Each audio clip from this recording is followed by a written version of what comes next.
Welcome back to the CRECo.ai Real Estate Roundtable. For this sector expert interview with Roundtable co-host Saul Klein, the original Real Estate Internet Evangelist, multiple-time founder, strategist, and futurist. Saul is recognized as an industry pioneer in real estate syndication and education, and one of the luminaries that paved the way for real estate to transition from the big book to the online world. I'm Andreas, Senie, technology growth strategist, founder, CRE Collaborative, brokerage owner at EAC Properties, and the host of the CRECo.ai Roundtable, your all-in-one comprehensive view of what's happening across the industry from some of the industry's earliest technology adopters, Saul, foremost experts, Saul, technology marketing, brokerage, government policy, capital construction, and cybersecurity. Saul, I could not be more excited to be having this one-on-one with you. So much is changing. So much has changed in the world of real estate. Before we get into all that, let's talk some history and context. Tell us about coming online, the industry coming online, and then let's talk about ICE and everything else that's happened.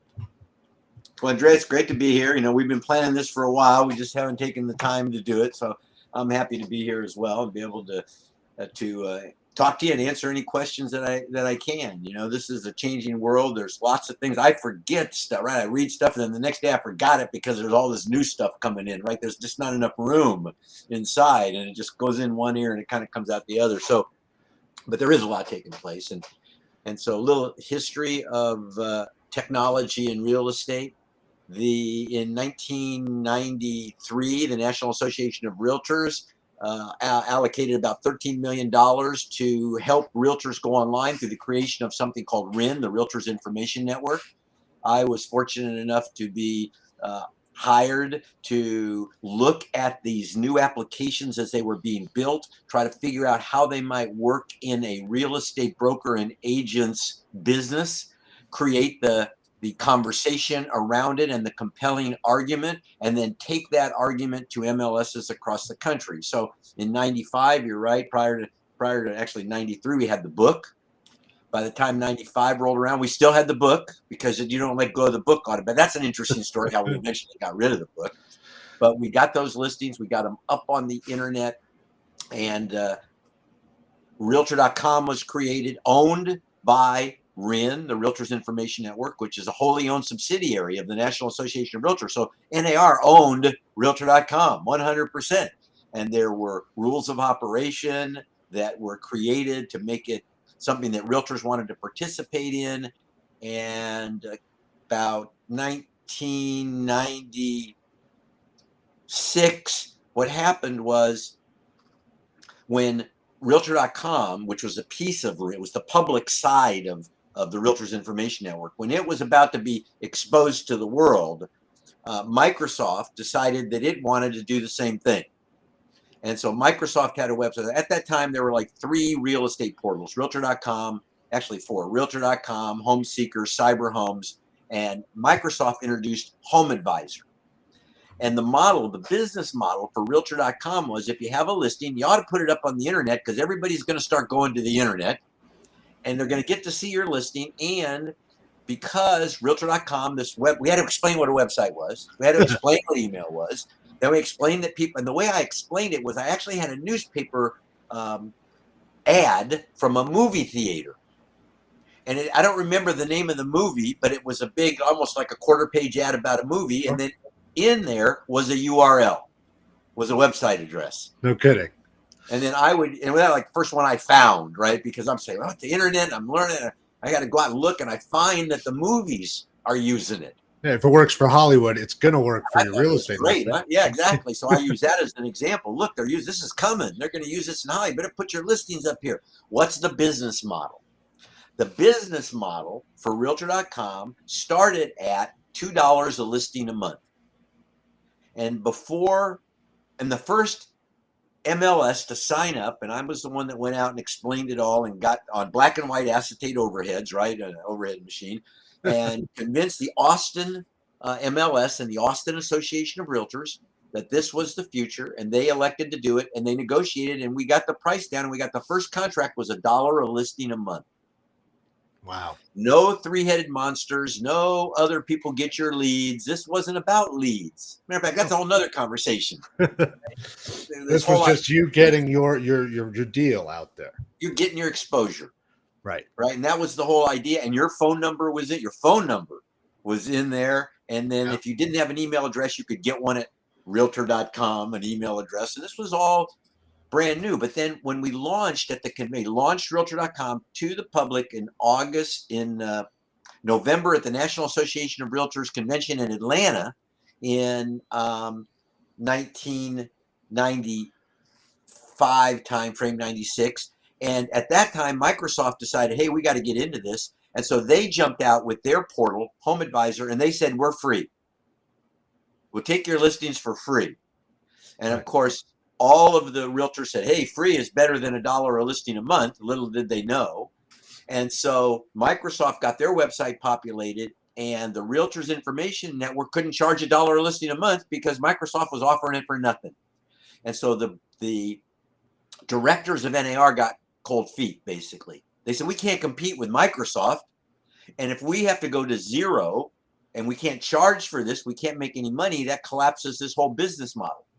So how do we save what we invested? And the answer was that you sell the thing off. And that's what happened. And they sold it off to a group, and the group took it public. And NAR probably made $50 to $100 million on that deal.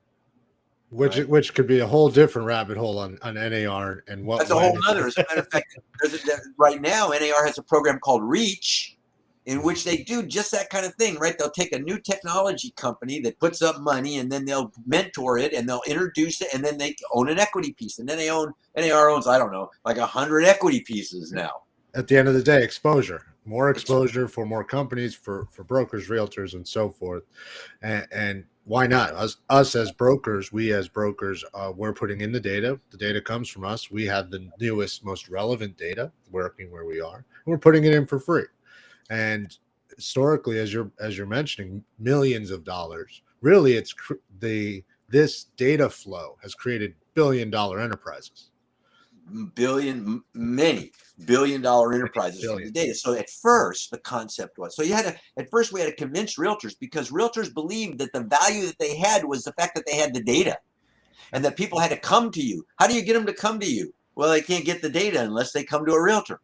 And that was the way that it was. So the idea that you would put it up for the world to see it, that was kind of a really hard thing for people to swallow in the real estate industry. But they did, because they could see that this was the future, and this was where it was all going, and that it made sense to put it up there. And so when I was the person that traveled across the country to all the MLSs, after we got about 500,000 listings, we expanded that sales force out to about 4 people. But initially it was me, and then Carl Demuse, who runs the MLS in Northern Ohio Regional MLS.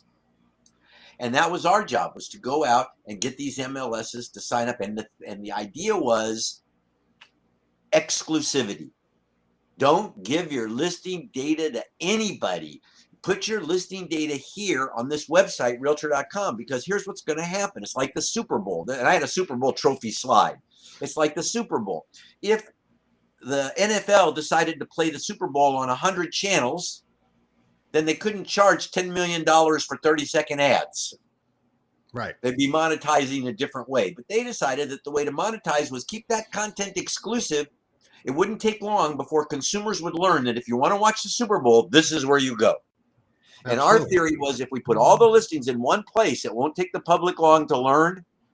If you want to see what's for sale, this is where you go. And that keeps us under the control of the realtor community. And any profits that can be derived at some point could come back to the real estate community. Well, what happened when Microsoft went to zero? Everybody gave all their data away. That's and right.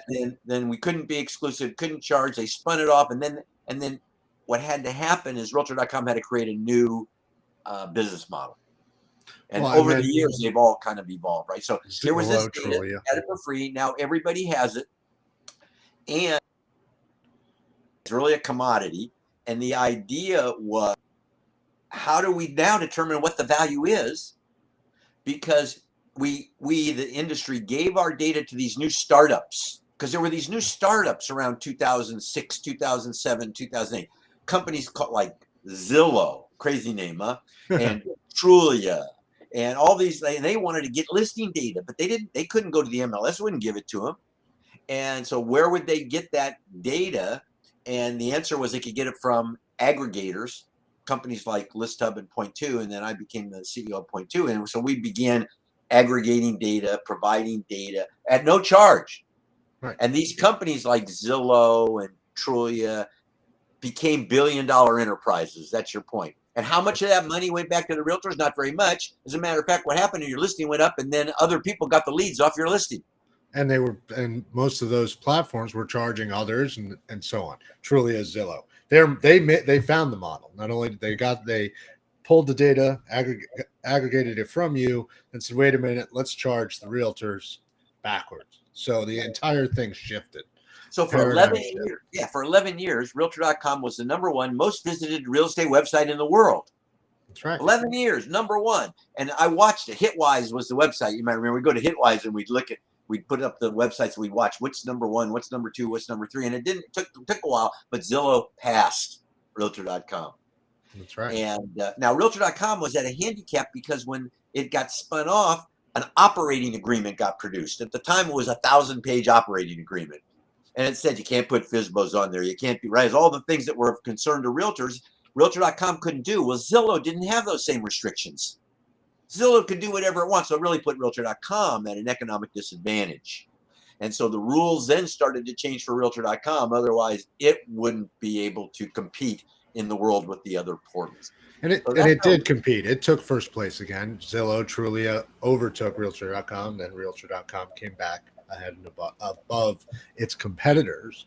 But now there's an even bigger competitor out there. And I say competitor. There's ICE. And why does this matter? I mean, real estate today, it's an asset class, has no future markets. You talk about this all the time. But in essence, we're a disconnected trading and settlement process, right? Absolutely. MLS may feed up to Realtor.com, Post-Lit 2.0 Talk, all of it. But ICE, Intercontinental Exchange, here comes ICE. The biggest thing since, I would say, RIN coming online based on our conversations. And ICE is heavily invested in IT systems and modernizing disparate trading systems, bringing it all together. So what just happened with ICE and Black Knight that is a big concern to us as realtors, as brokers, even as investors, developers, lenders? What is happening there?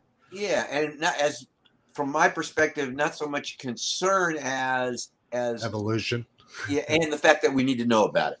Yes. Right, because there's going to be opportunities. We have to figure out how to play as this thing as everything changes, right? So if you go back to like 2007, 2008, and even prior to that, back to Enron.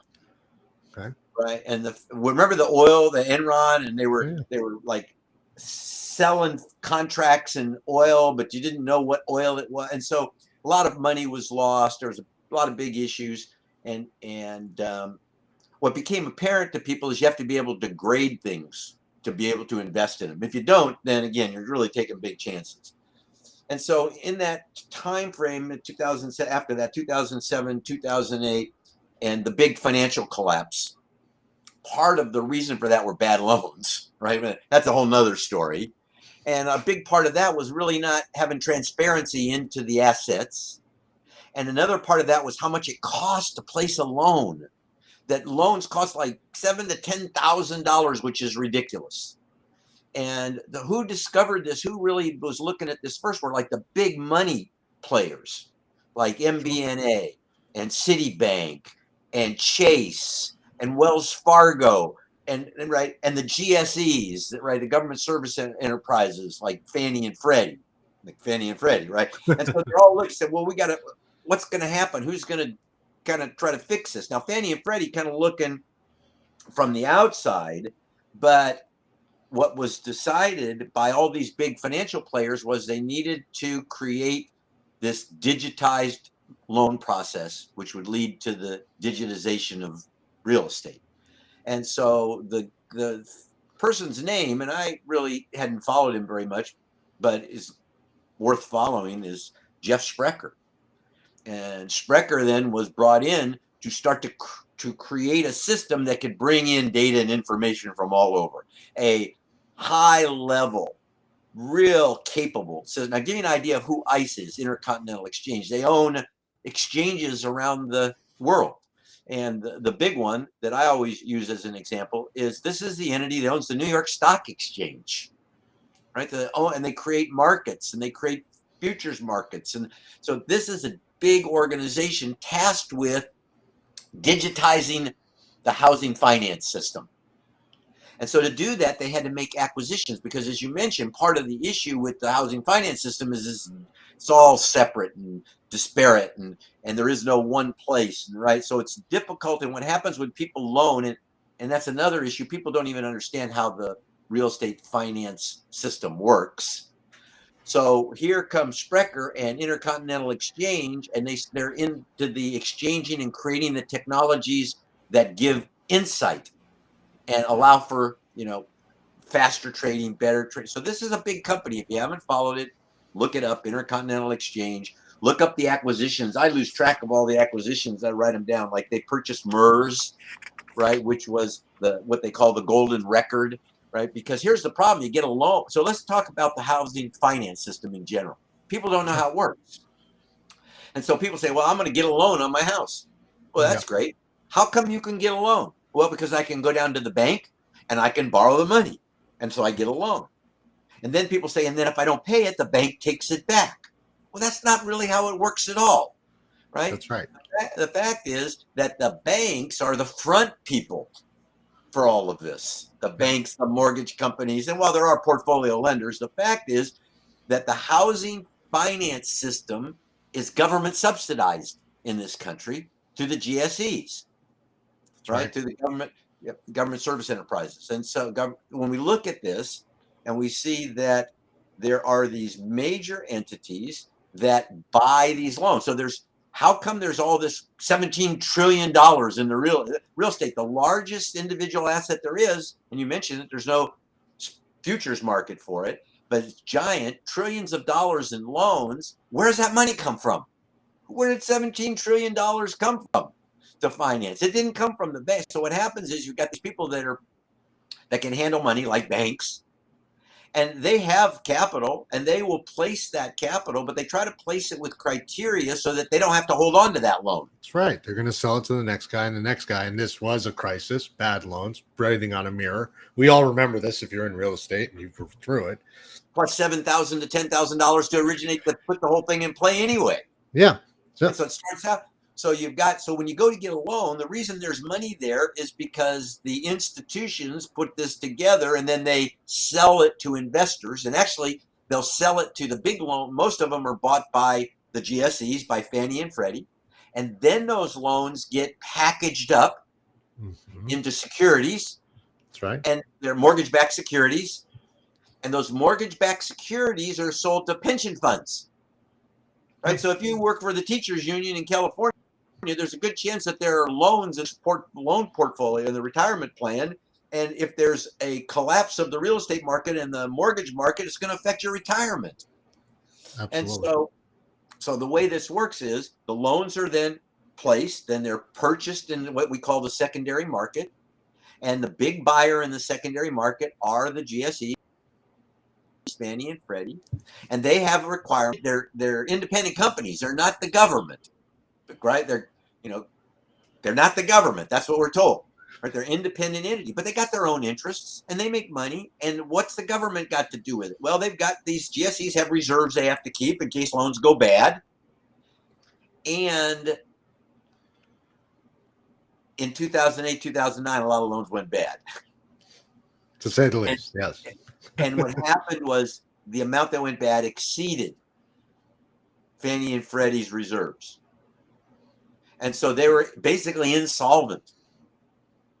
And so what happened was the U.S. government, Treasury stepped in. So they went into receivership and then conservatorship. And they're still in conservatorship. Right. So here we've got these entities that buy loans. But if the loans go bad, they don't have enough reserves. If the loans go bad, who covers it? Treasury. Treasury is the U.S. government. So if Treasury has to keep these things in play, the money really comes from you and me. the end of It's the the day. taxpayers that give the treasury, right? So what we've got now is got the subsidized industry. We've got the big buyers of loans that create this housing finance, right, capability that are in big trouble. We've got the system that's all fractionalized and you can't really see and you can't measure risk. And so another thing that happens is you have misplaced risk, or you have misassigned risk to assets that people invest in. And so part of all of what ICE is trying to do is bring this together. Yeah, they want to be the kingpin and be able to digitize the loan process. Basically, this will eliminate probably a lot of small lenders and a lot of people who are mortgage loan officers. And it could even play into the real estate space. But what we're thinking is maybe realtors can kind of pick up the ball here on the loan side as all this thing starts to become visible. And so that's why so ICE, Intercontinental Exchange, to accomplish what it wanted to accomplish, had to buy entities, and it bought, and we've got a list we can make how much money they paid for Ellie, and how much money they paid for MERS, and how much money they paid for the big one recently is Black Knight, which had included with it Optimal Blue, right? So loan origination. And so the purchase of Black Knight really was a big deal for ICE as it tries to build the pieces so it can have the digitized mortgage process. Start to finish. And so they can build that interoperable platform. Start to finish. Gives them the ability to have quality loans in near real time. And as you pointed out, minimal risk because there's transparency into everything side by side. I know what the left hand is doing. I know what the right hand is doing. So at the end of the day, we can get to a point where we can rebalance that federal housing system, get everything walking and talking the same. Because even candidly today, the MLSs and Rezo, real estate standards, we don't walk and talk the same. Commercial, we don't walk and talk the same. Anywhere in the country, we don't walk and talk the same, county to county. And once we get there, what's really exciting, and we've touched on it, you and I once twice, is that futures markets, right? Real-time transactions. It's funny. I talk about this stuff, and a lot of times realtors' eyes will glaze over, or investors or brokers, less so developers, securities experts. But I mean, if you're in residential real estate, commercial real estate, and I loved helping build residential teams prior to working strictly commercial, because they were ahead with technology. Consumers demanded technology. They wanted to see it on the internet. So I got to sit there and watch as the same thing happened in commercial. But by understanding what is taking place, that's really today what's going to differentiate you from competition. That expertise, that confidence has to be there, because if or when this happens, and it's happening now, your consumers and clients and customers are going to see it. They're going to have confidence in their interest. They can find it on the internet. The internet may be a big and broken place, and I say that because of how massive it is. But as ICE consolidates the system, Black Knight, CoreLogic, more and more of our clients are finding ways to access that data, that knowledge that it used to be institutional. Only we knew it. Nobody could call us out on it except our peers. And that is where we are today. So what about the economics of it all, the next steps? I mean, we are in the midst of Web 3.0. We're on our way. So 1.0, 2.0, 3.0. How do you say it? I like the way you usually say it. What's the big differences? Web 1.0 was? Well, so this is kind of a side conversation. We can have it now, right? The technology, the underlying technology. Yep. Right? And so people talk about Web 3. You hear it a lot. Well, that doesn't mean anything to most people because they don't know what Web 2 was or Web 1 was, right? So to talk Web 3, that's kind of like talking over most people's heads. But it's all about that data, and the realtors gave the data away into what became Realtor.com, which then got turned into a model that made money on its own, which is now becoming part of a broader model, billion-dollar industry with these other companies. So I would say, yes, it is over most people's heads because it's Web 3.0. What it was, all I know is it's web, but it's about data. It's about ownership. So let's talk about web just real briefly. Yeah. So what was web? What was the first phase of the internet? Well, it was, first of all, it was email and websites. That was the use. Yes. What was the technology that was used? it was DNS, HTML, right? So, and what did we use it for? Email and websites. So when we talk about, you call it Web 1, but really it was the internet, because the browser and the World Wide Web didn't come along till like 92, 93, right? And the internet came around about 1968. It was created in 1968 by DARPANET. So you had the internet, and so this is like, I call it Web 1, Internet 1, right? It was the internet, then we got the browser and the World Wide Web. So the software was email and a browser. The technology was DNS and HTML and HTTP. Yep. And it was that was Web 1. And then, but it was read only. That's what we call it. There we go. Read only. 1.0 read only. Yeah, right? All you could do, unless you were a programmer, right? So if you couldn't like go up and make comments, and you couldn't do that, right? You need a programmer to do that. And so people bought websites, but programmers had to build them for them, right? And then Microsoft actually came out with a product called Front Page, where you could start to build your own. But that Web 1, or if you're looking at when people talk today, Web 3, know that 1 was email and websites. Yep. 2 then became the interactive web, became read-write. And so what happened was a new technology stack was created for what we then call Web 2. And that technology stack, like you're probably familiar with, they call it the LAMP stack, right? Linux, Apache, MySQL, Python, Perl, right? LAMP, the LAMP stack. And so what that created, this new technology then allowed for engagement. So you couldn't get real engagement in the first phase. In the second phase, which came about 2005, 2006, we call it Web 2. And it really was the birth of the big social platforms, because you could engage. So now you had read-write, the underlying technology changed, and the underlying technology was the LAMP stack. And then the uses changed. Really what happened was we've now had this engagement through giant social media platforms. Web 2 is really giant social media platforms. And so now remember, when the internet was created, it wasn't created for commerce. Right. It wasn't built for commerce, for communication in the event of a nuclear holocaust. And so it had to evolve, and when not allowed to conduct commerce on the first internet, when the internet first. And as when commerce got introduced, like, I don't remember the year, 98, 99, and you could start taking credit cards online. Remember, it wasn't built for any of that. Consequently, We've got all of this. You need a password, you need another password, you need a new email address, you need something to identify, right? And we don't recognize who you are. You got to go, right? So it's burdensome. And so then now people are talking about Web 3, right? So what do they mean? Well, they don't mean Web 2. So Web 2 was read-write. Web 1 was read-only. Web 3 is what people are telling me is read, write, own. Because the new technology for the new web is blockchain. And that's complicated. We don't need to talk about that. Just understand it's a technology. Well, and ownership. And it allows for tracking, and it allows for things you couldn't do with the old software, with the old internet, right? The one we're using now.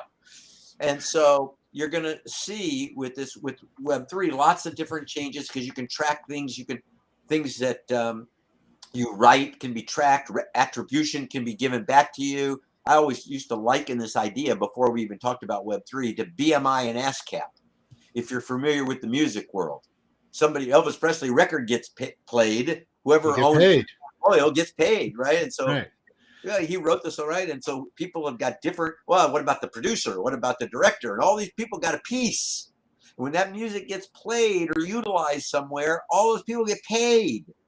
Well, what if listing information about property is put up on the web? Yeah, there's public information, but what if I went by and took pictures of it, because I'm a realtor in my neighborhood, I'm an expert in my neighborhood, I think people are interested in the neighborhood, so when I see the city out there working on the street, I take pictures and post it on my website so all the neighbors can see it. Absolutely. And all right, so there are, or you claim your own home and you update it, or commercially. I mean, these are platforms built on this. Well, what if somebody takes my picture and uses it on their platform? Mm-hmm. Well, before it was kind of hard to track it down, but with these newer technologies, and all we want to do here is kind of give people an idea. Why are we even talking about this? Right? It's because there's going to be this tracking. It's all about all this data, content. Believe it or not, listing is content for the big portals. That's what it is. It draws eyeballs because people are interested in it. They got people looking at the site. They can sell advertising. They can monetize around it. They'll make big money, and realtors won't make anything. Even though we're the ones putting in the frontline data. We're putting in the most data. With the exception of assessors, we're the ones, and that's an important point that I was working towards. MLS's associations, brokers are fueling billion-dollar companies. But for the first time, there's now regulation. There's policy changes about data, about ownership. There are vehicles coming online or coming into place where you can advocate to own that data and get those royalties. I don't know how. I don't know which way it's going to go. I don't have that crystal ball. Realtor.com wasn't what you expected it to be when you helped found it as the RIN network. Zillow. No, but I had the right idea. If they had done it the way that I had laid it out, it'd be a different ball game today. Completely different ball game. How would you lay it out today? Well, What's the next step? It was exclusive, and realtors didn't give their data away to anybody else, and we would keep it exclusive on the website, and then figure out ways to monetize around it. Once people learn what station the Super Bowl's on, yep, they go there automatically. So stop distribution, stop syndication, and hold it all in house. Well, back in those days, there was no syndication or distribution. We didn't have to hold anything. Yes. All we had to do was get it, right? Yeah, and that's what we went out and did. We went out and got it. And so now, and then when realtors started giving it away to everybody, I said, well, if you're going to give it away to everybody, then I'll go out and get it, because I had already done it once. I got it for Realtor.com the first time. I'll go out and get it, and I'll put it in a language everybody can understand. Not me. I have a company that does this. And then we'll give it to Zillow, and we'll give it to Troya. Now, I want to charge them for it, but I don't know how much to charge. Right. I don't know what it's worth yet. And so before we try to charge for it, let's get your listings exposure. And once we figure out what it's worth, then we'll go back and start charging for it. Okay. And that was the plan. And that was the plan. That was. And now they have all the exposure in the world, and the train has left the station. The channels, the tracks. Yeah. Then what happened? So we figured out, so I was working at Point Two. Then I was CEO of Point Two Technologies up in Canada. And we went out and aggregated all this content, all of these listings. We normalized it. We provided it to the syndicators. In our mind, someday we'd monetize it for the industry. We'd figure this out. We'd figure out because I would go up. I was on for many, many years. I was on all the the big panels at Inman and at NAR, and I got the time. And I would get on these panels with other people whose names you might know, and they would all say, no, this data is not, it's valuable, but it's never going to be worth anything. And I would, I was like the data advocate, right? I would say, no, it's going to be worth a lot of money, and we just don't know yet. Oh, no, you'll never be. The fact is, it's worth a lot of money. We've proven that because all these billion-dollar companies that have been created around that data, and they'll make all kinds of excuses around why that's so. But the fact is, the data was the content that made it happen. And so, personal story, I was at Point Two, and we didn't have enough money to go the next step. It takes capital to make things happen. Oh, yeah. And it doesn't matter if you have the best idea in the world. If you don't have capital, you're not going to make it happen. And my actually didn't served in a number of positions, but at the time he was the COO. He was the previous CTO, and was a top programmer at Point Two, Zach Scott, and Zach and I were having these conversations about, we'll let the data go and then we'll bring it back. And this is going to be this is huge. This is going to be worth so much money. And Zach said, yeah, all we need is money. We're like, we know where the end of the rainbow is, but we just need bus fare to get there. And so we had all this data. We had the distribution channels. We knew that these companies were built and they'd need it. We just needed to build out the technology the rest of the way. So we took the company to market. And the company was purchased, and this was like the biggest business lesson I ever learned. And that was that when you allow your company to be acquired, if you want to continue with the vision of the company, you got to make sure the acquirer has the same vision you do. That's right. Because if the acquirer doesn't have your vision goes down the drain. The acquirer buys it, they own it, they can do whatever they want with it. And that's what happened to Point Two. And so when Point Two was sold, and it was sold to a company that had a different vision. What did it become at that point? Well, so here's what happened. There were two syndicators in the marketplace, two companies that got all the MLS data, ListHub and Point Two. Realtor.com bought ListHub. Took away and the capability now to turn off the valve to Zillow. Now remember, we went back and said Realtor.com was number one, Zillow came up. And so now, how's Realtor.com going to compete? They'll just buy the source. And if they can buy the source, they can turn the valves off, and they can starve Zillow. And so they bought ListHub, which was the biggest player. Point Two was the second. There are only two players in this marketplace. But just coincidentally, ListHub and Point Two, we both sold. We didn't know, but we both sold our companies at the same time. Pretty close. ListHub sold first, we sold second. We were in a silent period at Point Two when the ListHub sale got announced. And so at that point, the writing was on the wall. Zillow was going to lose its listing data from ListHub. It really needed to come after Point Two. And so I got a call from Spencer the day after they announced the ListHub deal. And we had already sold Point Two. And for about 2 years after that, Spencer made the attempts to buy Point Two from the acquirer, because the acquirer didn't have the same vision I had. The vision of the acquirer was, where can I buy a company that has lots of programmers that I can use in my worldwide business? Where can I buy a company that has a revenue stream that I can add to my revenue stream? Where is there a company that's bought technologies that I can bring into my technologies? I'm not looking to buy a company to execute some other person's dream, right? I mean, that was the acquirer. And so Point Two was acquired. I didn't even know when we were acquired. It's the biggest lesson I ever learned. I didn't even know at the time. I thought that the company that was buying us was going to pursue our dream, because we had created like 100-page, we called them a confidential information memorandum. We hired a banker to take us to market to sell the company or to bring capital into the company. And there are different types of capital that can come into a company. I learned a lot during this process. Cost me a lot, but I learned a lot. And we were acquired by a company, had a different vision. And then what happened eventually, within a couple of years, our acquirer sold the real estate syndication piece to ListHub. And at that point, ListHub, which was owned by Realtor.com, had all of the oxygen that Zillow needed to stay alive. And they started to turn it off.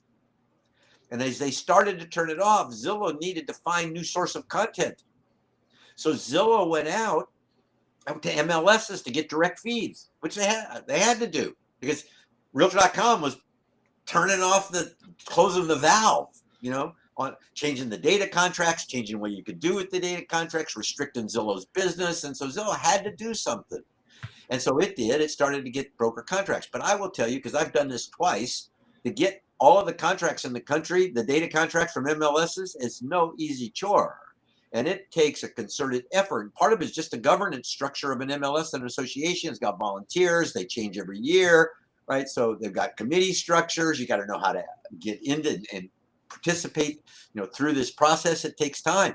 So Zillow actually tried to do that, and they had some degree of success. But then they figured out, the easiest way to get all the data, easiest way, you just become a broker. And then if you're a broker, you're entitled to an IDX feed. That's Internet Data Exchange. If you're a broker, you can get the data feed. If you're a broker in every state, you join every MLS, you can get the data feed from every MLS. And so people want to know, why did Zillow become a broker? It's not because they wanted to compete with the brokerage industry. How it might have evolved and where it is now is another story. But what happened when they made that decision is they were being strangled by Realtor.com. And I'm not making a judgment. I'm just telling you what was happening. It was a business. It's simply what happened.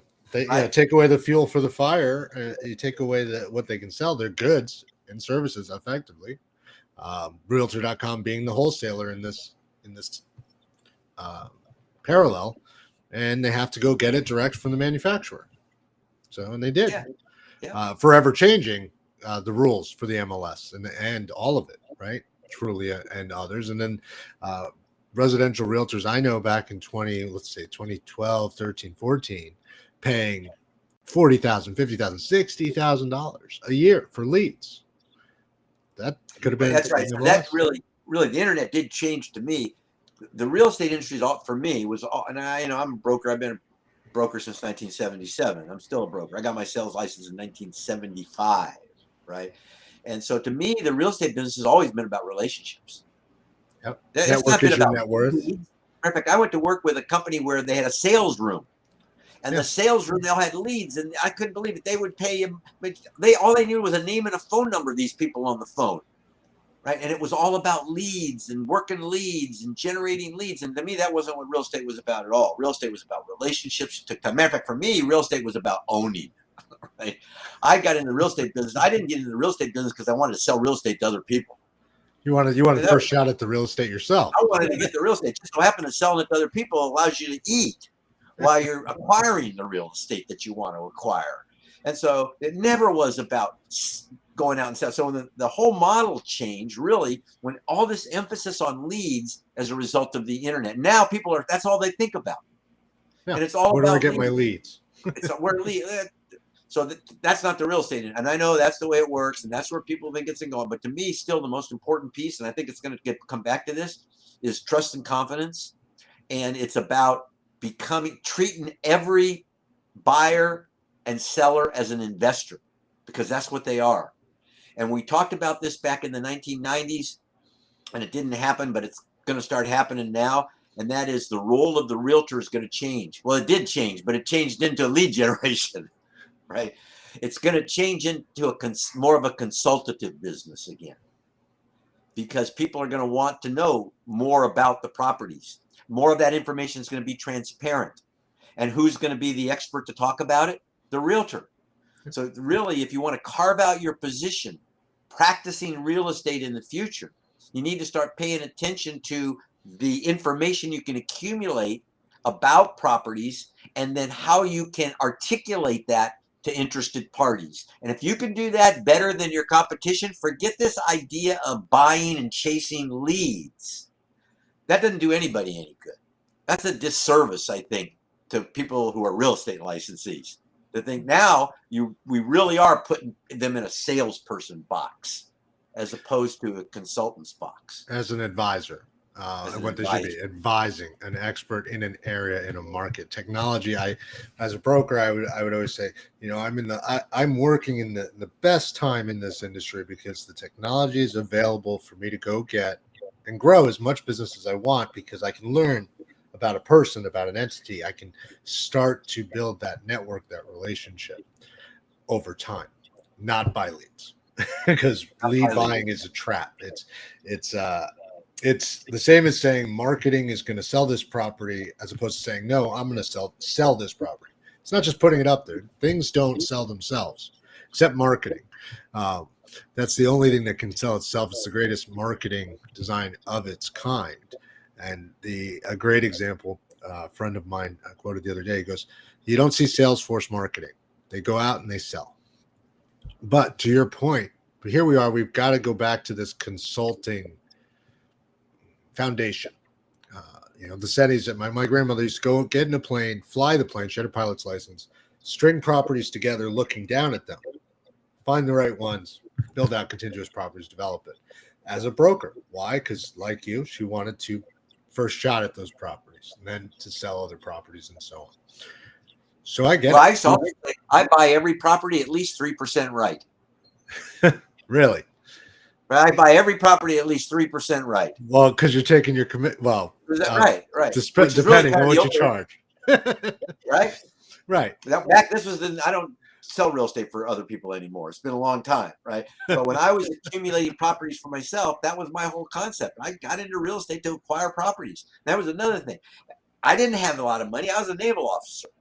I got out of the Navy. I got kidney stones. I was in for 10 years. I get out. I get a lump sum payment. I get 10 grand, which is nothing today, right? Well, it wasn't enough to buy my future wife a car but it wasn't a whole lot of money. And so when I got into real estate, it was like, and then you get into real estate and there's no salary. Right? And so it's like, okay, now what are we going to do? Let's Let's find investors. If we can't find them, let's make them.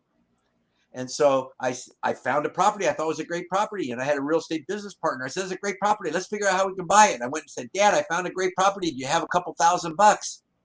You know, and he talked to his family. You know, you got a couple $1,000. I talked to people that I knew. Hey, found this great property. You got a couple $1,000. And before you knew it, I had enough money to buy this property. And so I was able to put this together and bought this as a condo in a new track. And bought this property. This is when you could sell it one phase to the next, it would go up, right? Yeah. And so bought that one property, and then we had this small group of people. So I earned a commission buying the property, and then it needed to be managed. So I started a little property management company. So we got a management fee. And then when we turned it, somebody had to list it. I got to list it for sale. A couple of years later, I got a little bit more sophisticated, and I learned more about securities and how you could actually put these things together and how you could charge fees beyond the commissions. Right. We called them syndication fees. And so we could charge management fees. And so I actually did that for a while. So we would make our own customers. And today, I still think that's a valid strategy. So go back to, why do people get into real estate? I want to get into real estate because I want to buy and chase leads. I don't think that's anybody's dream. No. Right. Buy and chase leads. Yeah. Glenn Ross. Nobody wants to be sitting there buying, making phone calls on a list of leads. And really, what you did manually, friends and family, right? You went to your friends and family, got the money together, bought your first property. Technology is here to help us accelerate the way to those people, but not to, if you're buying a lead list, so is somebody else. And that is never going to work, because now you're bombarding that person the wrong way.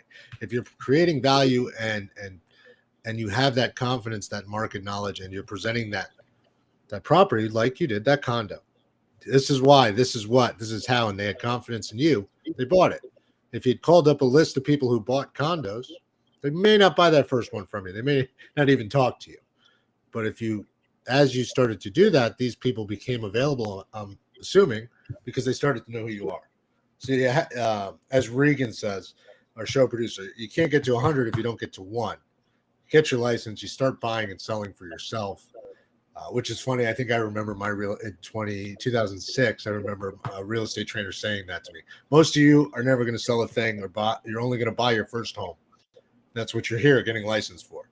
Little did anybody in the class know that getting a license has nothing to do with actually transacting real estate. It's just the framework of it all. You had to learn and become an expert, which hats off to NAR for all of its different programs and certifications. Because that's the difference. Getting a license is just getting a license. Well, so you touch on a really important point. It's all relationship tied, and that is trust and confidence. Yep. Trust and confidence. Why did my dad give me money? Because he trusted me. Right? Yep. That's the easiest level of trust, right? And so there are different levels of trust that you need to build with people before they're going to open up their checkbook to you. And so you build those levels of trust. I actually, at one point in my career, was working for a group of real estate syndicators. So I met this group of real estate syndicators that needed a real estate broker. They weren't real estate. They didn't have a real estate license. They needed a real estate broker. They owned property in multiple states, and they needed to have a real estate broker who understood real estate. So they became a client of mine. And so I could talk to them about why is there value in this? What's going to happen? And then I found out that they were buying specific areas. So really what was valuable to them was local information about the opportunity. Because if they had local information about the opportunity, they could then convince people to give them money to buy real estate. And I wanted them to be able to convince people to buy real estate because I was a broker. You've got 3% or more. I was the guy who was going to go out and help them find the properties for these people that were raising them. So now I wasn't raising money anymore. I found people who raised money that did this. And so in this particular group, what I did, this was right before the convention center was built in San Diego. And it's all about trust and confidence and knowledge is power. I did a tour. I called it the San Diego tour. These people that I knew, these syndicators, would invite their clients to go on a tour with me. And I had a van, and I would put these people in a van, and I had a route, and I would drive down. And if you know San Diego, I'd go down to where the convention center is, And I would say there's going to be a convention center. It's going to do this. It's going to increase revenue. It's got all the, all the stuff I got from the Chamber of Commerce. Then I would go up the avenue and I'd go and say, see, now when we build a convention center, it's going to have need for hotels. We're going to need more apartment buildings. And by the time I got them back to the office, they were sold. They knew that San Diego was a growing city. Rents were going to increase. And then they went back into the office and they write their checks to these guys. And then I would get to go out and buy the properties for them. And then I had a management company and I would manage them. So different ways to build your customers. So in that case, I helped people build their customers by knowing the market, knowing the product, the real estate. So I could help them be confident in it. Not just knowing it, the nuances, the A, B, C, and eventually gets to A, B, C, and what eventually becomes Z, which I've said it before, that's something that AI can't do today. It won't be able to do until everything walks and talks the same language. And even then, who knows, right? The nuances of what's happening. There are so many things that will remain opaque. You look at commercial now. I've got a platform. We aggregate data commercially, and I still check many sources for many things. But the most informative thing I do every month is I attend a local brokers luncheon that's been happening for 30 years. And what people will say to each other because they know, trust, and have confidence in each other in that room exceeds anything I can aggregate, even at a hyper local level, because of that network. Your network is your network. Key. Yeah. Networks. It takes a network to beat a network, right? So it's network. So we used to have, pre-internet. I sold real estate pre-internet. And so we called them exchangers meetings. And exchangers, title companies would give their offices. And so we had 2 or 3 of them around town. And then they would bring donuts and bagels and stuff. And there were pitch sessions. Now, this was apartment buildings and commercial property, so it wasn't stuff in the MLS. Mm-hmm. And so what happened, the way it worked, at least when I sold, was you'd have real estate brokers who had their own portfolio of clients, and there are certain properties in San Diego that never come up for sale. And they'd get passed down from in the family, or they would get sold from broker to broker. And the only way you could ever own one of these properties is if you knew the broker that knew the family that owned it.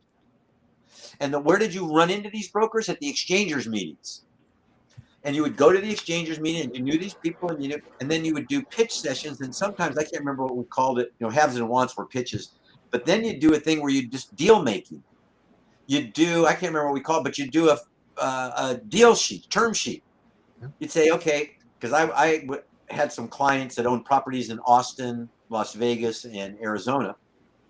And they were trying to sell them. It was in the 80s. And they were trying to get rid of these things. So I would go to these exchangers meetings at the time. I'd say, I've got 10 houses in Las Vegas and $200,000. Then the guy say, and I need to get rid of it. And the guy say, I got 30 units on Broadway. They're all studios. Right? And you write up a deal. Well, it would write up a deal, and then you look, and then we take them back to the principals. We'd say, here, we're kind of thinking about this. What do you think? And we come back and we put a deal together. And so you're right, that luncheon you go to, those exchangers meetings, that was the name of the game. And it was about trust and confidence. It was about knowing people. It's a relationship business. Absolutely. And you talk about the deal making, right? So that is the name of the game. ICSC, now the Innovating Commerce Service Serving Communities. They do large gatherings, conferences every year, and 2 days deal making. That is what it's called. That is the sessions, because the principals, the brokers all get together. They all meet. They sit there with those term sheets and they talk turkey, so to speak, and put deals together. And some of these deals take a year, take 2 years. They show up at one meeting in May, show up the next year to close that same deal. But we're talking large scale deals. The majority of real estate professionals, realtors, smaller the deal, the quicker it transact, I think is a fair statement for anyone. Less complexity.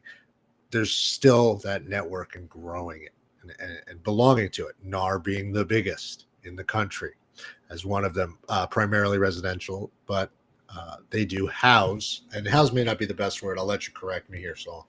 CCIM, one of the oldest, most trusted educator in commercial. SIOR office. office brokers, office leasing, and industrial. I mean, there are these groups we can join, these networks, and time again, it proves out that being that network, knowing those people is what you need. This technology will just help us in the in between deal making. Let's say it that way. Yeah, well, and you mentioned NAR, and I'm an advocate of organized real estate, right? So I'm an advocate for NAR. They don't pay me for that, but I'm an advocate for NAR. Matter of fact, I pay them, right? And I'm an advocate for states. I'm an advocate for state associations, and I'm an advocate for local associations. And I believe, from the bottom of my heart, and I can give you an example, that you participate in these organizations, and you're going to make money, and you're going to meet people. And when I was the president of my local board in 1993, and the executive officer, which is a staff position, Walt Bukowski, who now runs the San Francisco Association of Realtors and MLS, I told Walt that when I serve my year as president here, someday I'm going to write a book, how I turned a year of volunteering into a multi-million-dollar business. How I turned a year of volunteering into a multi-million-dollar business. What underlies all of that? Networking. That's right. It was about networking. It was about creating the networks. And what participating at the local association level as president allowed me to do, it gave me visibility. It got me invites into all the brokers' offices. And I utilized that to build my network, right? And so it was your platform. It was your stadium. It was the platform. It was the stage. Created a platform. And you mentioned, SIOR and CCIM to me is the best designation. It's, the people I know who are CCIMs are just head and shoulders. Boy, they're just top-notch practitioners. So I love the CCIM certification. So NAR has certifications and designations. And they're just educational programs that result. People call it alphabet soup. They say nobody knows about it. I say you know about it. And if you know about it, that's all that matters. And if you know about it, you can explain it to a consumer. Oh, consumers don't know. Consumers don't care. Yeah, they will when I'm done talking to them about it. Well, it's a level. It's an expectation of a certain level of confidence and competence. You have to have a certain level of competence to get these designations. Yeah, especially the CCIMs and the SIORs of the world. You have to have closed X amount of deals before they'll even consider talking to you. Yeah. So it's the original. This CCIM was before there was real estate degrees, right? So and like NAR, your ePro, we'll get you online. We'll do that because people started to go, how do I get online? And we created that course, right? Oh, you did. I did recall that. My wife was is an ePro. There you go. Yeah, and but back to ICE, why it matters, and all of this commercially, this mushroom of from 80 vendors to 8,000. NAR's REACH program. Go ahead. Yeah. So mention ICE again, because we're going to come back and talk about ICE a lot of different times, right? So one of the major recent attempted acquisitions is Black Knight. And Black Knight is an MLS vendor, but it's more than that, much more than that. We think of it as an MLS vendor, right? And they own Optimal Blue and Collateral Analytics, which people don't think about. So as ICE is building this digitized loan process, just redoing the entire mortgage market, as they do that, they're buying the pieces. And one of the big pieces they bought, $13.1 billion they paid for it. And something like a multiple of 12, right? 12 times, brokerage firms sell for multiples of a half, a half to one, right? Yeah. But ICE and Black Knight purchased something like 12, I think was the most huge. Why? Because it fits into their big plan.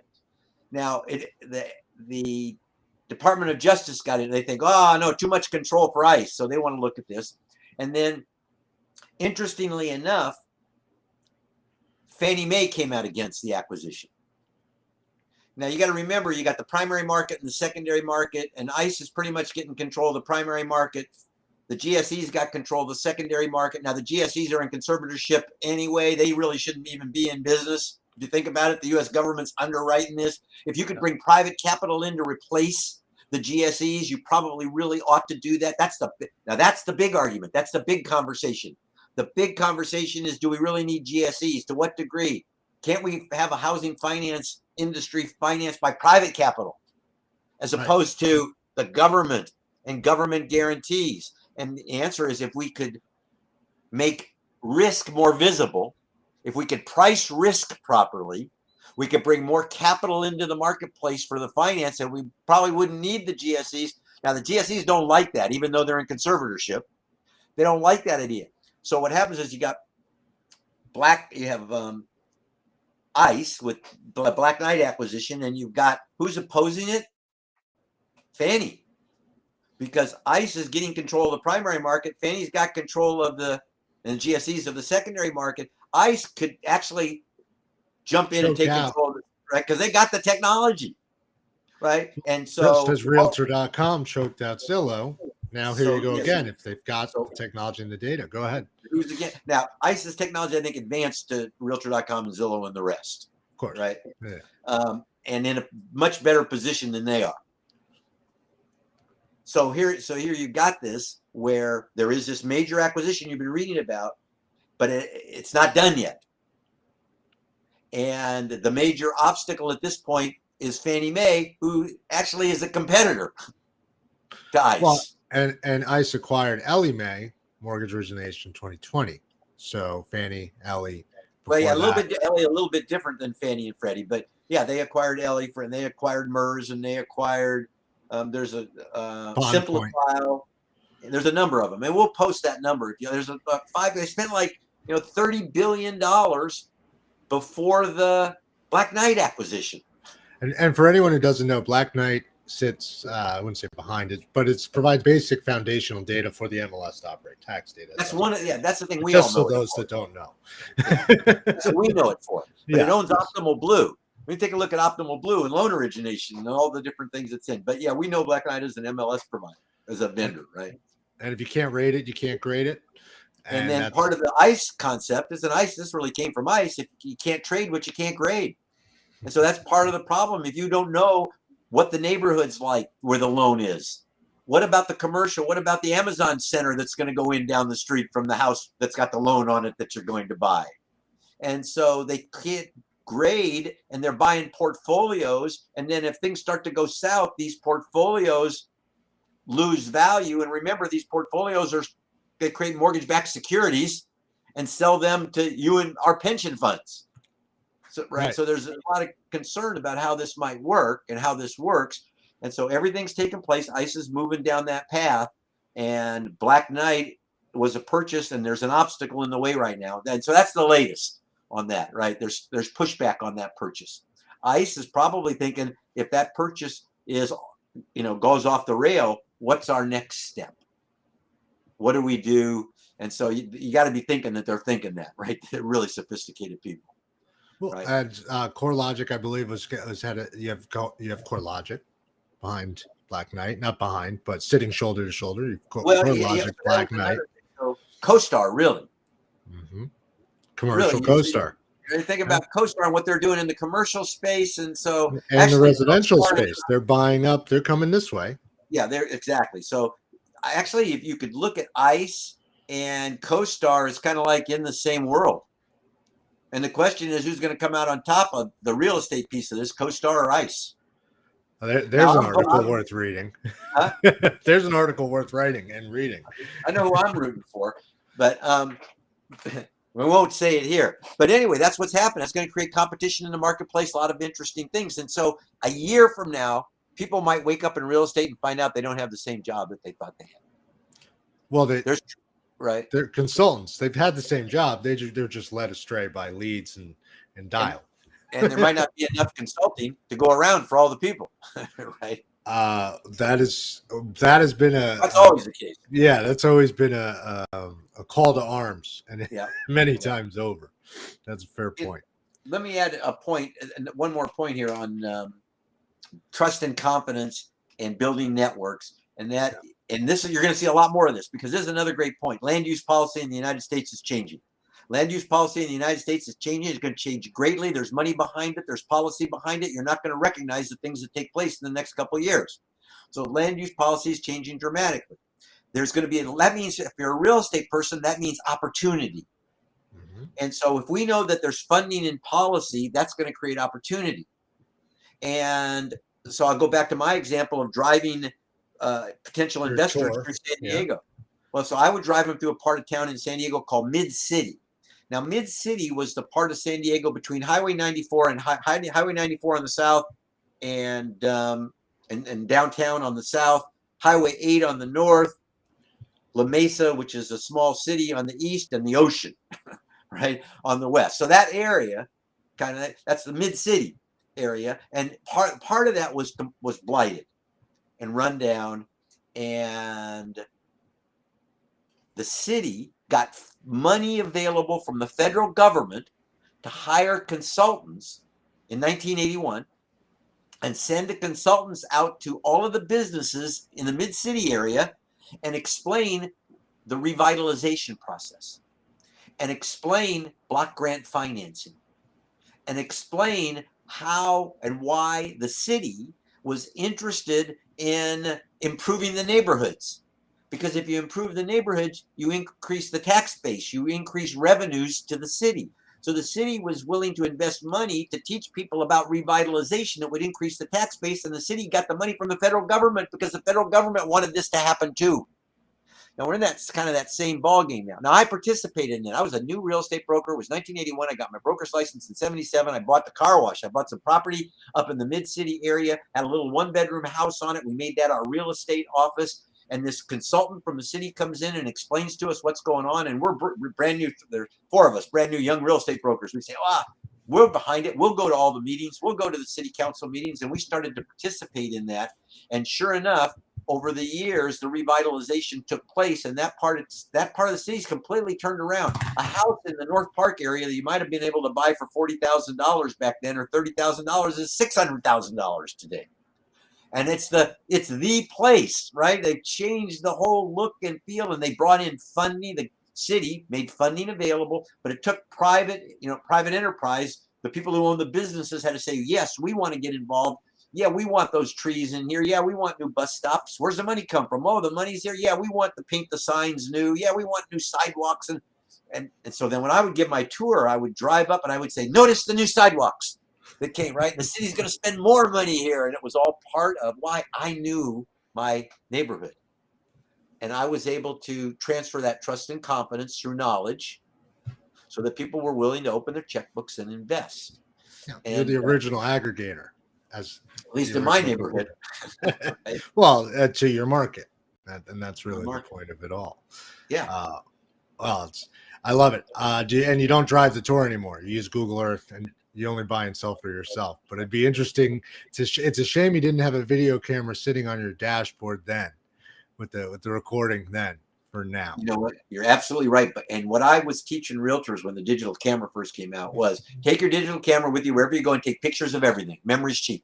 Take pictures of everything, because 10 years, 20 years, 30 years will be here before you know it. And you'll be the only realtor in town that's got pictures of that building before the remodels. Yeah. Well, and to your point, redevelopment, these mixed use developments, revitalization programs. Government funds. I mean, they can make or break a inner city or turn around a community. Zoning was there to plan, and zoning is changing. With change means opportunity. Now, we as brokers are at the forefront. Go ahead. So a lot of people say zoning has failed. Zoning has failed for a number of reasons. Zoning's got a real dark history if you look at it. So zoning has failed, and the states, in this case, in my state, California, is usurping local authority around zoning. And sure. What we've got, and because we've had this zoning and local control, but look at all the problems we've got.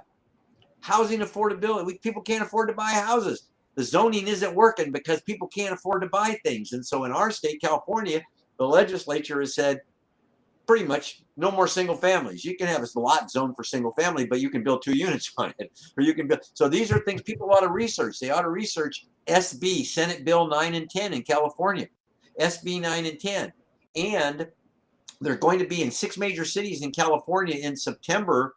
A fellow I know, Ed Pinto, who works for American Enterprise Institute, who testifies before Congress every year about housing, he's going to be traveling the state of California talking to people about SB 9 and 10, which is going to increase density.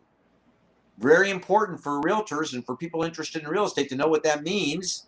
And Ed Pinto's coming to town. He's coming to San Francisco, Sacramento, San Diego, and 3 other places I can't remember off the top of my head. But if you're a California realtor, you need to go to one of these events and listen to what Ed has to say, because it's going to give you an advantage. Because SB 9 and 10 are going to be the talk of the town. Whether you like them or not, you need to know about it, right?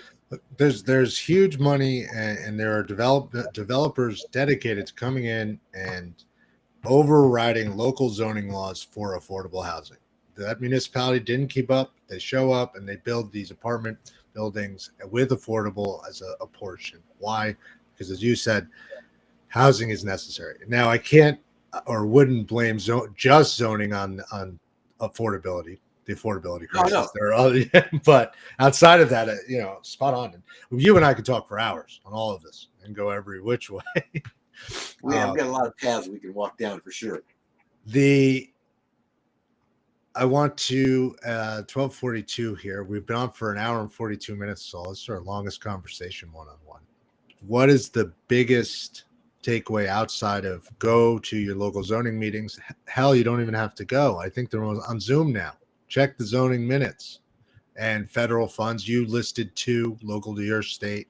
Is there anywhere else people should be tuning in outside of the Data Advocate?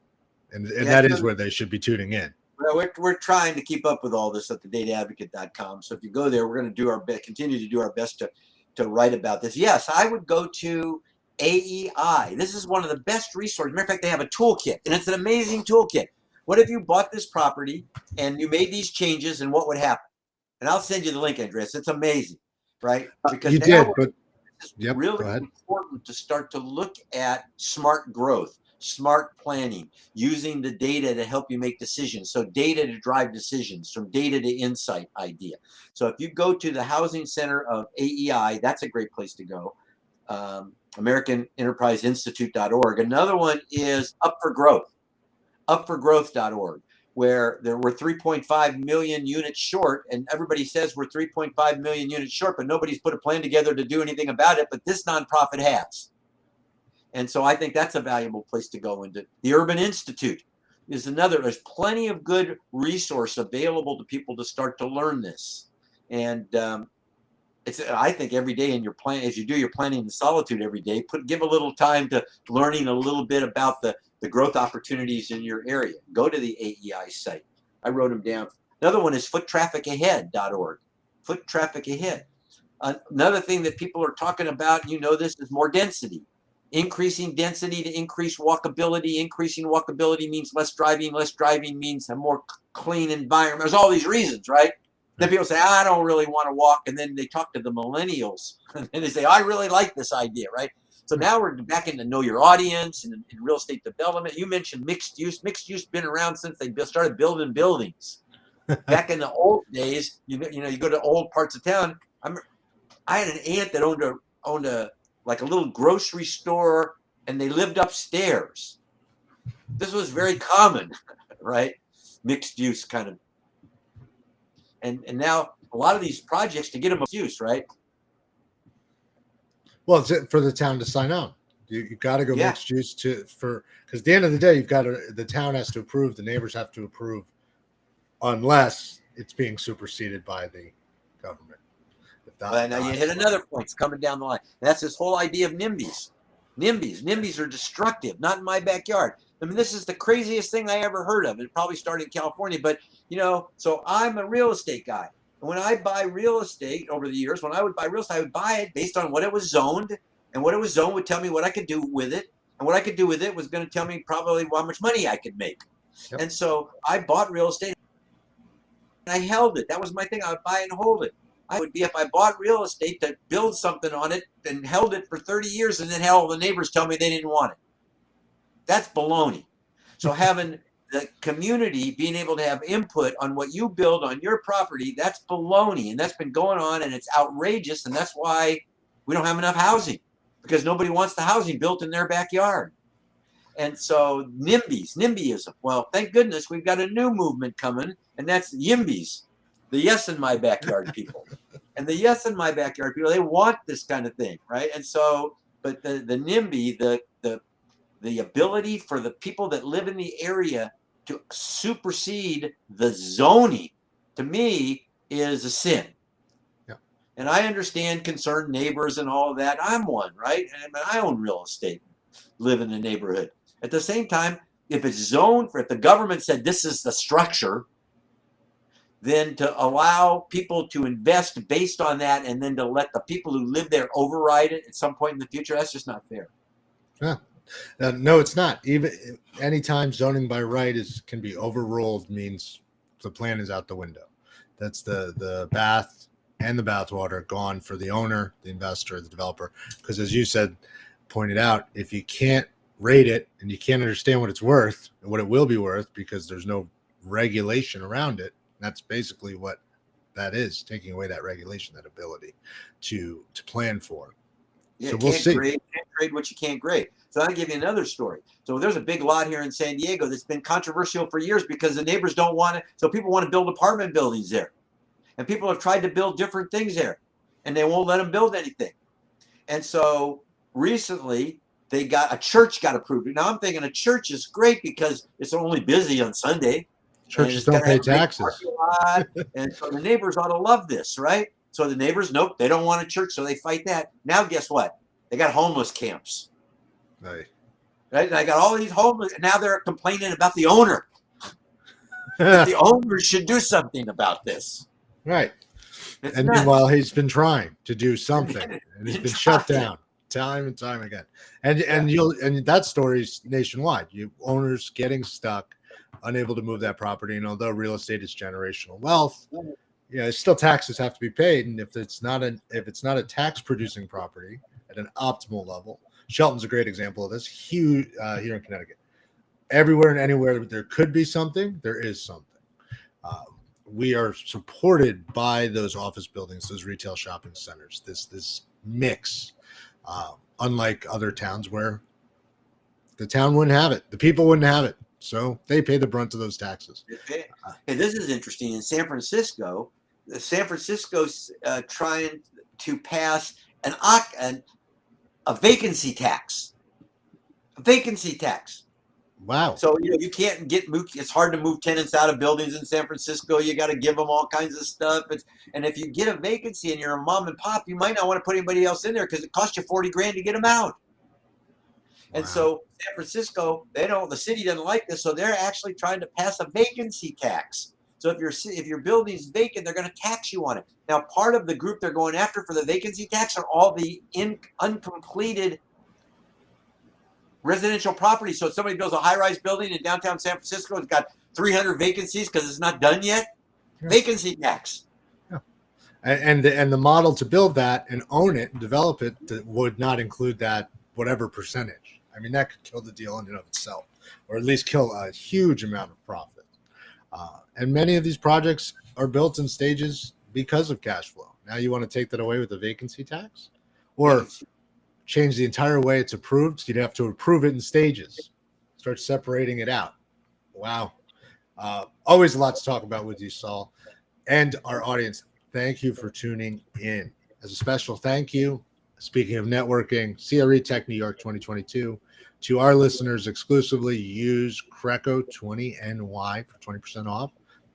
That's CRETech New York. And let's not forget, download our show anywhere you get your audio. Subscribe to the YouTube channel to learn more from Saul. Saul, I believe you also have a YouTube channel, The Data Advocate, so you can find Saul direct there as well. And do share, rate, and review us. Saul, I want to invite you back because I want to continue this conversation. We may even break this episode into 2 episodes at this point. You're up for that, I'm sure. And you're joining us next month. Anytime you let me know. I'm usually around, and there's always new things to talk about, right? Oh, there's always shifts and things that matter. And for those paying attention, fortunes are made and lost during cyclical change. And we are in the midst. If you're in California, even if you're not, go to the AEI.org, the Housing Center for American Enterprise Institute, and look up those presentations by Ed Pinto and Tobias Peter on SB 9 and 10. And they're going to be real interesting. It's your future if you live in California. So you want to pay attention to it. And there's nobody better to talk about this than Ed and Tobias. So go to American Institute, look at that. And I guarantee it'll provide you with information you're going to use with your clients. And the simple math here for those going, well, why? Double density, double the building, double the income, double the value. as a simple statement. And Saul, something we haven't done, you and I, in forever, 30 episodes. What book are you recommending these days? Ah, Well, you don't have it ready, do you? So I caught you. I don't actually. I just bought a new one, and I'll have to send it to you, and because I haven't read it yet, so I get to read it before I give it to you. Fair enough. To our audience, thank you. Looking forward to seeing you first Thursday every month, 6 p.m. Eastern, for the entire roundtable. Saul and I will be there continuing our discussion on all things real estate, along with our other hosts. And soon to be announced, the follow-up to this conversation, more sector interviews, including Inland Private Capitals, talking about securities. Keith Lampy is going to be joining us for a sector interview. Stay tuned. Come back. Search for us. Find us. CRECo.ai. I'm Andreas Senie. Saul Klein. Thank you, everyone.